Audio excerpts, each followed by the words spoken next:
Vamos iniciar o estudo, então, das coordenadas polares. Nós estudamos até hoje o sistema de coordenadas cartesianas, né? O sistema conhecido aí como XY. Dado um ponto, as projeções deles no eixo Y, no eixo X e no eixo Y, nos dão as coordenadas do ponto.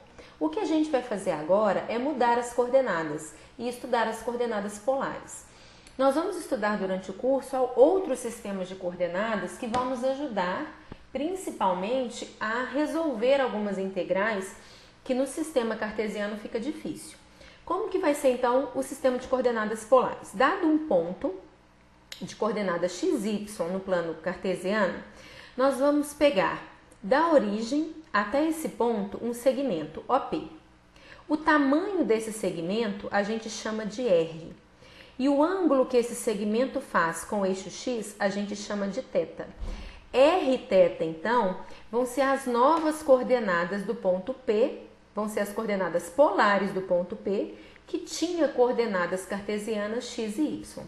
Como a gente geralmente trabalha com coordenadas cartesianas, a gente tem que saber, então, sair de um sistema de coordenadas e chegar em outro.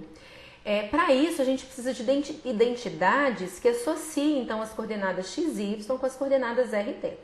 Então, só relembrando aqui, R é o tamanho, então, dado o ponto, o tamanho do segmento da origem até o ponto a gente chama de R, o ângulo que esse segmento faz com o eixo X a gente chama de θ, e aí a gente tem as identidades trigonométricas, já que as projeções cartesianas do ponto nos eixos, né, são feitas de acordo com o ângulo de 90 graus, nós podemos usar as identidades do triângulo retângulo.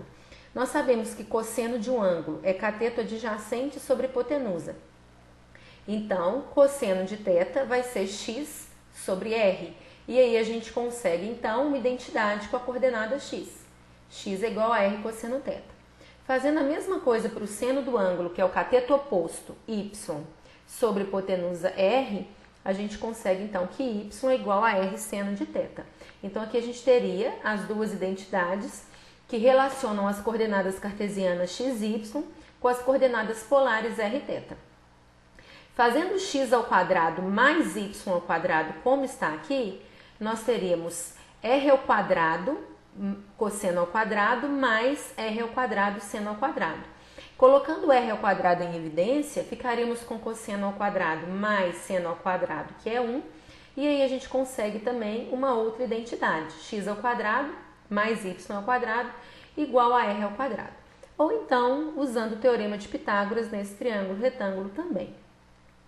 Outra identidade também com tangente, aqui é tangente de θ, é o cateto oposto sobre o cateto adjacente, nós temos tangente de θ sendo y sobre x. Nós chamamos de polo ou origem do sistema de coordenadas polares como sendo a origem do sistema cartesiano também, e para essa origem a gente tem que o r é igual a zero. O eixo OX ele é chamado de eixo polar.